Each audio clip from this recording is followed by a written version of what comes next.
Bendiciones, familia amada. Un gusto estar aquí este Shabbat. Nada, un abrazo, en serio. Es un gusto andar en Shabbat aquí, exponiendo, compartiendo la salvación del Señor. Bueno, acabamos de ver este video del sacrificio del Padre por el Hijo.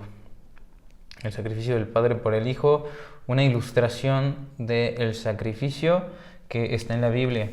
El sacrificio de nuestro Señor Yeshua. En este video vamos a ver particularmente 3 puntos. Vamos a hablar de la salvación. Les voy a platicar mi testimonio y todo eso para honra y gloria del Señor. Pero lo repartí, lo acomodé en 3 puntos, ¿de acuerdo? Entonces vamos a hacer eso. Resumidamente, pues en el punto número 1 les voy a hablar un poco de mí, tanto mi testimonio y qué ha hecho Dios en mi vida. Número 2, nada más ni menos que una pregunta muy importante que necesitábamos hacernos. ¿Qué significa que el Hijo de Dios haya muerto por mí? Porque sí, vemos este video y hablamos mucho de esto y este es el tema de temas de millones de personas. Jesús murió por mí, pero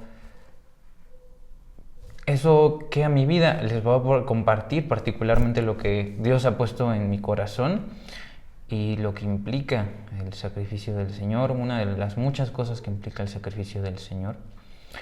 Y número 3, después de entender el sacrificio del Señor, ¿ahora qué? ¿Ahora qué? ¿Qué procede? ¿Qué sigue? ¿Qué necesito hacer? ¿Cómo necesito vivir? Resumidamente esos 3 puntos. Pero bueno, vamos a iniciar. Otra vez, de verdad, Shabbat Shalom. Es un gusto estar aquí. Y de verdad estoy feliz porque Dios me ha permitido compartir el día de hoy. Pues sí, es mi testimonio y lo que el Señor ha hecho. Ahora, se dice de testimonio. Se supone que los testimonios son para testificar, un ejemplo vivo, un testimonio vivo de las maravillas que ha hecho Dios en la vida de cada uno de nosotros. Entonces, partiendo de ahí, si es de una vez entendido eso, ¿qué hace Dios en mi vida? ¿Qué hace Dios en mi vida todos los días? ¿Y dónde empezó todo esto? Bueno, vamos a iniciar con el primer punto, que es iniciar con un poco de mi testimonio.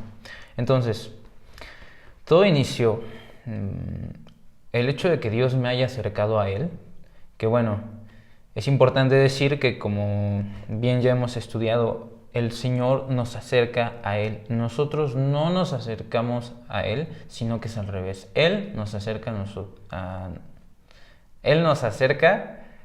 a Él. Creo que sí, no sé si lo dije bien, pero otra vez. Nosotros no nos podemos acercar a Dios. Dios se acerca a nosotros, nos acerca a Él. Es imposible, o sea, cualquier persona ajena a Dios que quiera acercarse a Dios, realmente Él no puede hacer nada. El hecho de que tú y yo estemos aquí es porque Dios, en su soberanía y en su poder, nos llamó, nos escogió y nos acercó a Él. Entonces, bueno, ¿para qué me acercó Dios a Él y cómo fue que Dios me acercó a Él? Todo inició en el 2018, en el primer campamento de Descubre la Biblia. Estoy muy agradecido con el ministerio de Descubre la Biblia por ser el instrumento por el cual Dios me acercó, porque ahí inició todo. Antes de Descubre la Biblia, antes de ese campamento, sí sabía de Dios. Y esa es una gran diferencia que el Señor me ha permitido entender. Y se las comparto. Ustedes ya la saben probablemente. Saber de Dios y vivir con Dios son cosas totalmente distintas. Bien podríamos saber todo acerca de Dios, todo acerca de la Biblia. Y realmente eso no importa. No importa nada. No importa el conocimiento, no importan los datos. Hay una gran diferencia entre saber que Dios está, saber incluso, no solo que Dios está, sino saberme todos los misterios del Antiguo y Nuevo Testamento, eso no importa. Lo que auténticamente importa es vivir con Dios. Entonces, aquí hay una gran diferencia. Desde que antes, cuando solo sabía de Dios, y después, cuando viví con Dios, gracias a su misericordia. Entonces, todo inició en 2018, pero antes de 2018 era muy curioso porque yo naciendo en una familia, en una especie de movimiento muy parecido a las raíces hebreas, de una iglesia que fue famosa en sus tiempos. Bueno, en este lugar se guardaba Shabbat, se guardaban las fiestas, Yom Kippur, Yom Teruah, desde que tengo memoria guardo Sukkot. Todas estas cosas tenía una noción de ellas, pero no las vivía. Y simplemente Dios en su soberanía me permitió vivir todas esas experiencias para entender muchas lecciones que hasta el día de hoy pues ya tienen sentido. El famoso terciopelo negro del que se habla en el instituto, el Evangelio, Dios mismo es el terciopelo negro. Primero la parte oscura, la parte ajena a Dios, la parte en donde no vas a saber de Dios y vas a ver la realidad de este mundo, que este mundo no lleva a nada bueno, a nada objetivo, a nada funcional sin Dios. Y por otro lado, contrastándolo, Dios se te presenta una vez que entendiste que pues las cosas ajenas a Él no tienen sentido. Ese es el punto número. Entonces, antes de descubrir la Biblia, estaba en un estado en el que sabía de Dios, pero no vivía para nada congruente a Dios, ¿de acuerdo? Entonces, ese es el punto. A partir de ahí, el campamento, pues fue ahí donde sí puedo decir que me subí de alguna manera al tren, si queremos llamarlo si queremos ponerlo así. Me subí al tren de Dios auténticamente, una relación con Dios, que fue todo un proceso. Gracias a Dios que hoy por hoy, pues el Señor te va día con día, año con año, mes con mes, tratando, hablando. Dios, por eso, y bueno, a este punto quiero llegar. Una vez que conoces al Señor auténticamente, no puedes ser el mismo. No va por un sentido de que estoy diciendo que sea la eminencia para nada, sino que tu vida ya no es la misma, ya no piensas igual, ya no ves las cosas igual, ya las cosas que veías antes, hacías antes, ya no valen la pena realmente. Bueno, el punto es que a partir de ese momento, este parteaguas, antes de conocer a Dios, campamento, que es cuando conocí a Dios, aquí en este punto, a partir de aquí, fue donde el proceso pues yo creo que sí es un discipulado yo lo veo como un discipulado de andar escuchando a Dios y andar estudiando, andar entendiendo, y Dios te va hablando continuamente. Bueno, ha sido la experiencia más linda de mi vida. Entonces, pues estoy muy agradecido con eso. Realmente Dios, y bueno, este es un punto que, bueno, se me está yendo el tiempo, pero nada más termino con este punto y seguimos. Antes yo me sentía pésima persona por analizar las intenciones de mi corazón. Como cualquier persona, todos tenemos intenciones que no son buenas. Nosotros vemos, como está escrito, el hombre ve el corazón, el hombre ve el exterior, Dios el corazón. Entonces todos tenemos intenciones malas y yo de verdad que no veía salida a eso. Bueno, ¿saben qué? Dios sí te cambia las intenciones de tu corazón. Dios sí te cambia las intenciones de tu corazón en un proceso que es duro, de día con día, en donde te va discipulando, en donde te va dando a entender en tu corazón y pues hablándote. Esa es la voz del Señor. Entonces, a partir de este punto, y con esto estaríamos terminando tal vez el punto 1, mi testimonio, el subirme al tren, yo lo veo como cuando Dios escuchó el clamor de Israel. Está escrito, Éxodo 3, versículo 7 y versículo 9. Dios escuchó el clamor de Israel, subió a él su clamor, y Dios acercó a Israel a su presencia.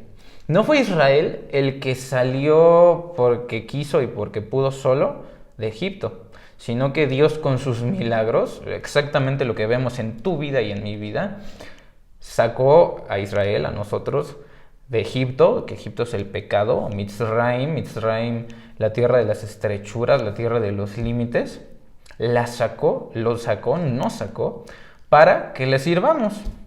Entonces, ahí es donde veo la escritura y mi vida totalmente relacionadas. Ese es el punto número 1. Ahora, a partir de aquí, ¿qué procede? Bueno, todo esto que les hablo de el discipulado, este proceso que va a durar hasta que el Señor venga, y tal vez siga, yo creo que sí, en donde, pues bueno, ok, ya entendí que hubo un sacrificio, pero ¿qué implica que el Hijo de Dios? O sea, estamos hablando que el mismísimo Dios hizo un gran sacrificio, su Hijo, por la humanidad, por ti y por mí. ¿Qué implica eso? ¿Qué significa eso? Hay una cita que yo relaciono mucho con esta pregunta. Juan 8:10, la mujer adúltera. Los fariseos, pues, exponiendo a esta mujer ante Jesús, ante Yeshua, y injustamente, ni siquiera conforme a lo que necesitaban hacer conforme a la escritura, sino que nada más fue un juicio arbitrario. Ahí es donde me veo yo, y ahí es donde veo algo relacionado a esta pregunta: ¿qué significa que el Hijo de Dios murió por ti? Y me estoy refiriendo a la respuesta que Jesús, Yeshua, nuestro Señor, dio a los fariseos. No te condeno. Aquí la tengo, un segundo. No te condeno, pero es no te condeno, y no peques más. Dice, desde el versículo 10, enderezándose Yeshua, le dijo: mujer, ¿dónde están ellos? Los fariseos ya se habían ido. ¿Ninguno te ha condenado? Ninguno, Señor, respondió ella. Entonces Yeshua le dijo: yo tampoco te condeno. Vete y desde ahora no peques más. La actitud de perdón y de amor del Señor a través de su sacrificio. Para en este entonces el Señor no había sido sacrificado, pero todo eso el Señor sabía que iba a pasar, y el Señor iba a morir por personas como ella. Pero nosotros, ¿qué? Vete y no peques más. Ahí es en donde veo una implicación, ahí es en donde veo la respuesta, la definición de la actitud de perdón y amor del Señor para con nosotros. Vete y no peques más. Yo tampoco te condeno. Yo tampoco te condeno. Esta y otras palabras del Señor, o bueno, estas no son palabras del Señor, es Mateo 8:36, una descripción de la actitud de Yeshua. Y al ver las multitudes, tuvo compasión de ellas, porque estaban desamparadas y dispersas como ovejas que no tienen pastor. El Señor, cuando nos estaba viendo ahí en el mundial, ahí en lo ajeno a Él,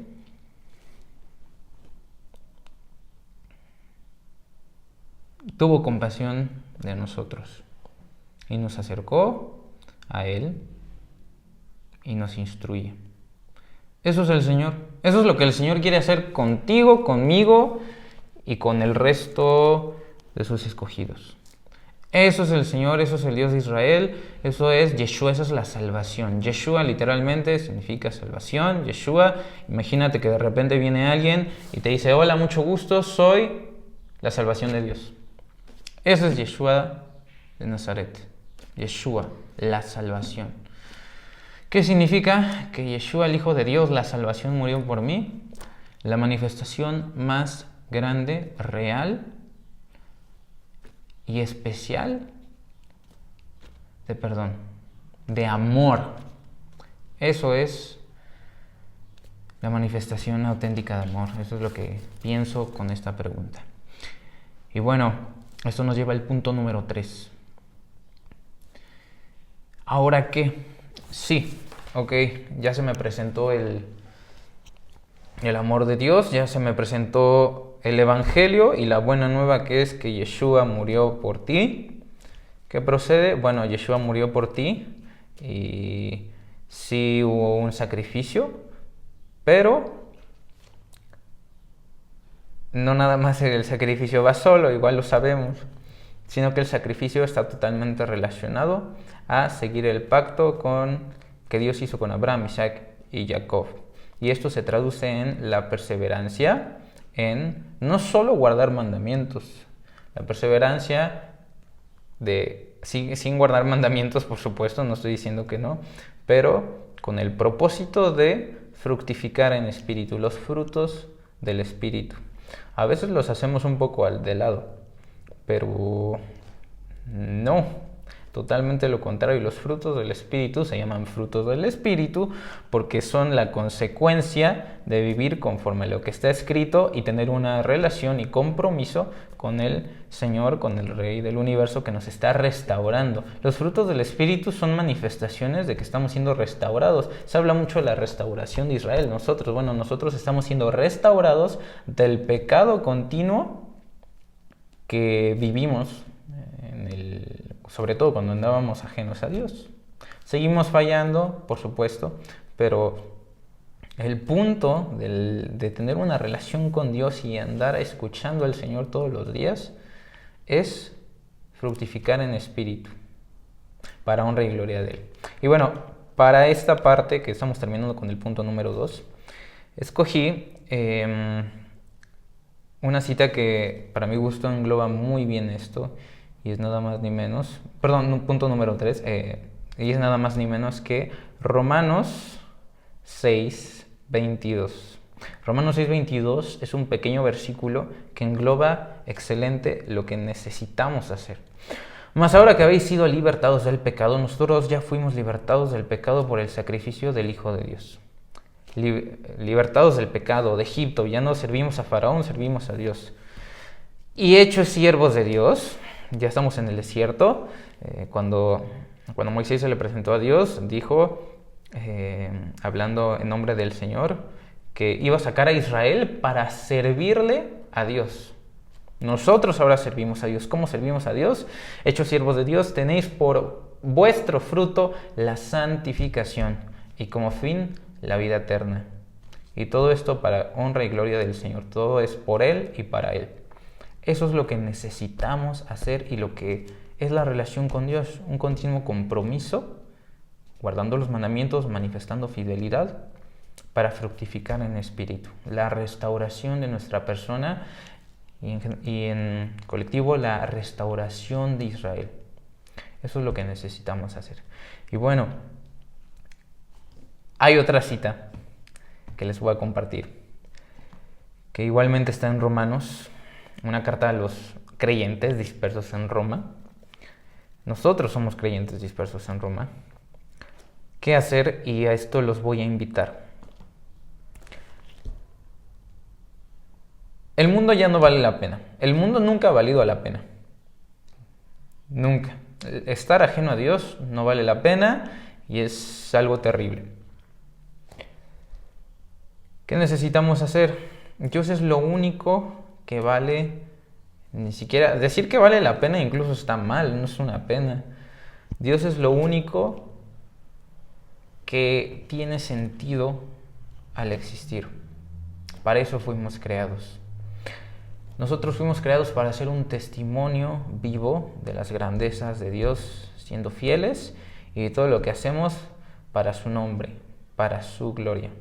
Entonces, Romanos 1:16 dice, porque no me avergüenzo del Evangelio, porque es poder de Dios para salvación a todo aquel que cree, al judío primeramente y al griego también. Pablo hablando de las dos casas de Israel y el Evangelio. Él no se avergüenza del Evangelio, yo no me avergüenzo del Evangelio porque es poder de salvación de Dios a todo aquel que cree, al judío primeramente y al griego también. Necesitamos ser un testimonio vivo tanto a Efraín como a Judá, de las maravillas de Dios. Un testimonio vivo. Hoy por hoy, y esto también, gloria a Dios, estamos viviendo tiempos clave, en donde Judá está escuchando, Judá está volviendo, está reconociendo al hijo de David, Judá está escuchando, lo que quiero decir es que podemos ser un testimonio tanto como para Judá y también para Efraín. Esta es una exhortación. Esta es una exhortación a dedicarnos y ocuparnos. Bueno, primero hacernos una evaluación. Continuamos. Una exhortación a hacernos una evaluación en nuestro compromiso con Dios, número 1. Después, lo primero somos nosotros. Después, número 2, ser un vivo testimonio, tanto a Efraín como a Judá, a los escogidos de Dios en general, para manifestar fidelidad al Señor, continuar con nuestra relación con el Señor y que a través de nosotros el Señor se manifieste al resto de sus escogidos, sea la casa del sur, sea la casa del norte. Les voy a platicar, y esto fue totalmente, si el Señor movió el corazón de esa persona que les voy a platicar, fue totalmente por Él. Una anécdota que viví con unos judíos hace no tanto tiempo. Hace algún tiempo estaba en la sinagoga en Quintana Roo, en la Ribera Maya, en el Parque Histórico Descubre la Biblia. De la nada llegaron un par de judíos, una chica y un chico. Un par de judíos que eran hijos de creyentes, pero ellos ya no eran creyentes. Bueno, dimos el tour que normalmente damos en las instalaciones de Descubre la Biblia. Pasamos por Génesis, Éxodo, Levítico. Y bueno, ellos cuando me vieron, y ese es nuestro punto, ese es el punto, esa es nuestra razón. Nosotros somos representantes de Dios en la tierra. Esto es algo muy serio. Somos representantes de Dios en la tierra. Bueno, ellos cuando me vieron con tzitzit, y la fe no es solo tener, la fidelidad a Dios no es solo tener tzitzit. Cuando hablamos de fiestas, cuando les compartimos cuando les compartí en ese entonces, Dios me permitió compartirles de las fiestas, de nuestra perspectiva, cuando les presentas al Yeshua verdadero, no al Yeshua que nos han vendido, al Yeshua verdadero, a los hijos de Judá, ellos creen. Al final de el punto, para resumirlo porque se va el tiempo, es que al final de ese tour, la chica judía dijo: después de esto, puedo creer que Yeshua es el Mesías. ¿Qué les quiero decir con esto? Nuestra misión, nuestra razón de ser, nuestra razón de existir, fuimos creados para ser un testimonio vivo y un instrumento de Dios para que el Señor se manifieste a cada uno de sus escogidos. Nosotros es lo que necesitamos hacer ahora mismo. Eso es lo que es la salvación para mí. La salvación, el perdón absoluto de Dios, la manifestación de amor del Señor, pero aparte de eso, aparte de la salvación que nos proporciona el Señor no solo nos salva, sino que nos utiliza. Nos utiliza como instrumento. El Señor no solo nos salva y nos utiliza como instrumento para hacer luz a las naciones, pero no nuestra luz, la luz de Él en nosotros. La imagen del Señor, representantes de Dios. Ahora sí, cumplir el propósito de Adán. Y bueno, se nos fue el tiempo, pero eso es lo que es la salvación para mí. En este video que vimos del Padre y el Hijo, el tren, el Señor hizo un gran sacrificio. Y no somos las mejores personas del mundo como que valga la pena salvar, sino que el Señor es fiel a su palabra y el Señor hizo una promesa. Y Dios no es hombre para mentir, ni hijo de hombre para echarse atrás. Shabbat Shalom, Shavua Tov y gracias por escuchar.